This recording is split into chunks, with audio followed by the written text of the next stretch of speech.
एक बार गौतम बुद्ध अपने आश्रम में अपने सभी शिष्यों को शिक्षा दे रहे थे कि दुनिया की सबसे तेज छुरी हमारी जबान है और दुनिया के सबसे खतरनाक हथियार हमारे शब्द है, जो बिना किसी का खून बहाए लोगों को अंदर ही अंदर मार सकते हैं। हमारे शब्द हमारी ताकत हो सकते हैं, लेकिन यह हमारी सबसे बड़ी कमजोरी भी हो सकते हैं अगर हमें नहीं पता कि कब, कहां और क्या और कितना बोलना है। यदि हम सही समय पर सही इरादे के साथ सही शब्दों का प्रयोग करते हैं तो यह हमें एक सफल व्यक्ति बनाता है, लेकिन अगर हम सही समय पर सही इरादे से सही शब्दों का इस्तेमाल नहीं करते तो यह हमारे जीवन को नर्क से बदतर बना सकता है। तो दोस्तों, आज की स्टोरी के माध्यम से मैं आपको बताने वाला हूं कि चुप रहकर कैसे हम अपने जीवन को बदल सकते हैं। आपको चुप रहने की शक्ति का एहसास इस वीडियो में होने वाला है। वीडियो शुरू करने से पहले कमेंट बॉक्स में नमो बुद्धाय लिखकर वीडियो को लाइक जरूर करें।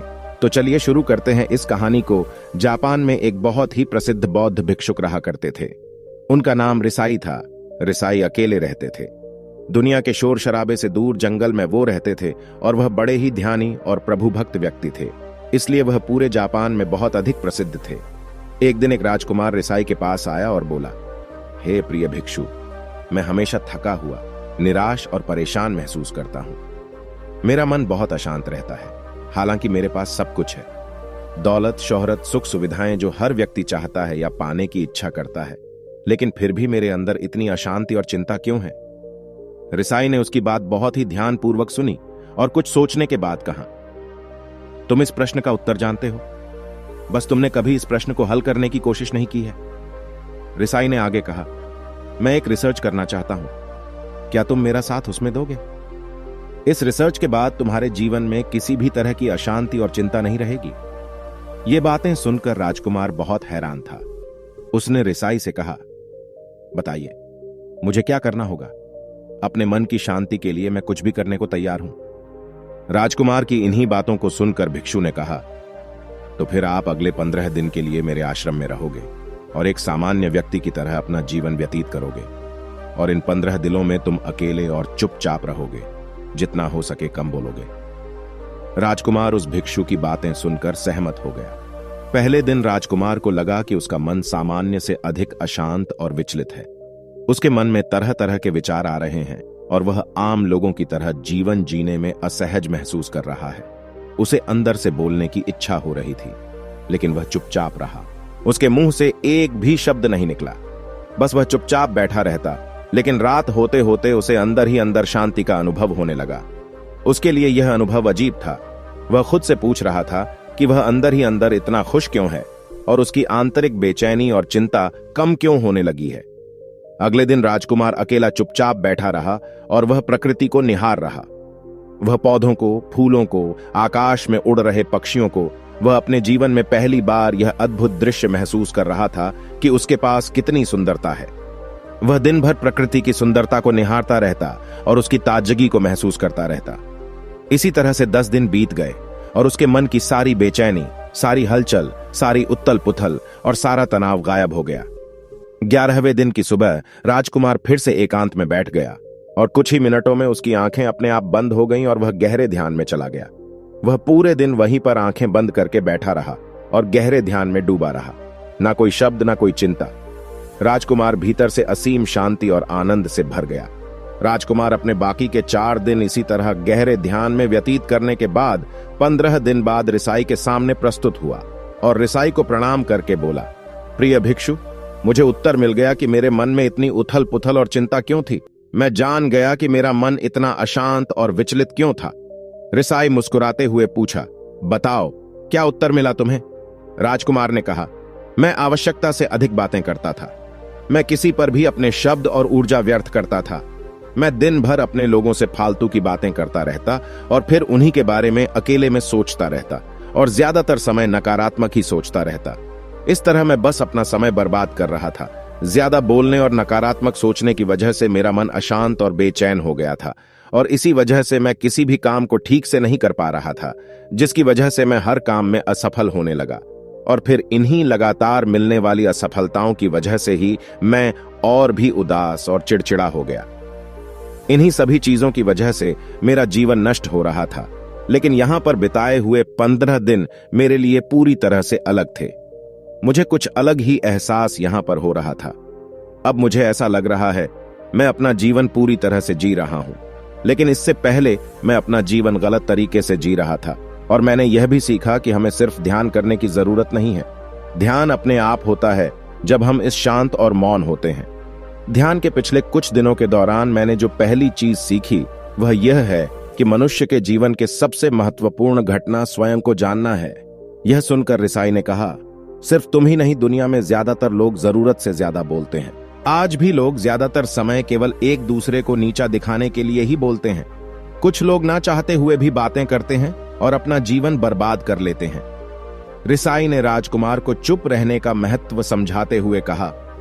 एक बार गौतम बुद्ध से उनके शिष्यों ने पूछा, प्रिय बुद्ध, आप ज्यादातर समय चुप क्यों रहते हैं? बुद्ध ने कहा, क्योंकि चुप रहने से व्यक्ति अंदर से अनंत शांति की गहराइयों में होता हूं। मौन अपने भीतर उतरने की पहली सीढ़ी है। मौन के बिना स्वयं को जानना असंभव है। स्वयं को जानने और समझने का पहला नियम है कि मौन हो जाओ, उतना ही बोलो जितना अत्यंत आवश्यक हो, बेफिजूल की बातें करना छोड़ दो। तुम अचानक पाओगे कि 90% से भी ज्यादातर लोग व्यर्थ ही ज्यादा बोलकर अपना समय बर्बाद कर रहे हैं। ना बोलने का कोई भी नुकसान नहीं है, लेकिन यदि आप ज्यादा बोलते हैं तो आप अत्यधिक गलती कर देते हैं। अगर व्यक्ति कम बोलना शुरू कर दे दो, दुनिया की 90% मुसीबतें कम हो जाएगी, झगड़े फसाद कम हो जाएंगे, उपद्रव कम हो जाएंगे, अदालतें कम हो जाएगी। अगर लोग थोड़ा चुप रहना सीख लिए, संसार की बहुत सारी समस्याएं हैं, बहुत सारा उपद्रव सिर्फ बोलने से पैदा होते हैं। सारी बात मौन सीखने की है। जब तुम नहीं बोलते तब तुम एकांत में अकेले हो गए। भरे बाजार में भीड़ में खड्डे हो नहीं बोलते। हिमालय के शिखर में पहुंच गए।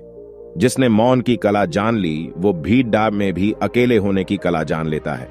वो अपने भीतर ही डुबकी लगाने लगता है। एकांत में तो आदमी स्वर्ग में है, दूसरे की उपस्थिति ही बेचैनी पैदा करती है।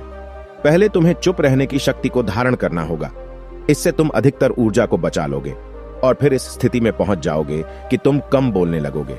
अगर तुम किसी के यहां पर जा रहे हो और परेशान हो जाओ तो ऐसे में उचित है कि आंखें बंद कर लो और अपने में खो जाओ। वहां से आपको ताजगी महसूस होगी, क्योंकि तुम्हारे अंदर ही जीवन का वो स्रोत छिपा हुआ है, वह किसी दूसरे में नहीं है। इसके बाद राजकुमार उस रिसाई से पूछते हैं, आखिर कौन हमें अपने अंदर तक लेकर जाएगा?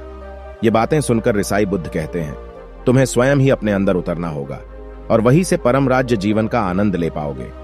आनंद का यहीं से जन्म हुआ है, यहीं से तुम मौत में डूब जाओगे। यही तुम्हारा सूरज उदय होगा और यहीं से अस्त होगा। इसी प्रकार तुम बार बार डुबकी लगाओ। जब भी तुम डुबकी लगाकर लौटोगे वहां से तुम पाओगे फिर ताजगी भरी जीवन की नई संपदा मिलेगी। इस नई शक्ति के जन्म होने से तुम्हारी थकान गई, उदासी गई, चिंता गई। जैसे कोई स्नान करके लौटता है तो शरीर शीतल हो जाता है, शांत हो जाता है। ऐसे ही जब कोई भीतर से साफ होकर वापस आता है, मौन में स्नान करके लौटता है, तो समस्त अस्तित्व, समस्त व्यक्तित्व शांत और मौन हो जाता है, आनंदित हो जाता है। जब तुम आंतरिक मौन की उस पराकाष्ठा पर पहुंच जाओगे तब तुम पाओगे कि बोलने से भी तुम्हारा मौन खंडित नहीं होता, वो बना ही रहता है। उसकी एक अंतर्धारा लगातार तुम्हारे भीतर बहती रहती है। तुम बोलते तो हो, तुम शब्द का उपयोग भी करते हो, लेकिन वो तुम्हारे मौन को खंडित नहीं कर पाती। एक बार गहरे मौन में स्थिर हो जाओ, फिर तुम्हारी वाणी में भी मिठास आ जाएगी। तुम्हारा बोलना संगीत पूर्ण होगा, तुम्हारा बोलना सत्य होगा। तुम बोलोगे तो दूसरों पर भी शीतलता छा जाएगी। जैसे ही तुम अंदर से चुप होते हो, तुम इतने शक्तिशाली होने लगते हो कि समाज की निर्भरता तुम छोड़ने लगते हो और तुम्हारे जीवन में एक मस्ती आती है जो केवल दीवानों के जीवन में होती है। तुम्हारे चेहरे पर एक नई रौनक आ जाती है, तुम्हारी आंखें किसी अमृत के समान हो जाती हैं और तुम अनंत शांति के समुद्र में डूबने लगते हो।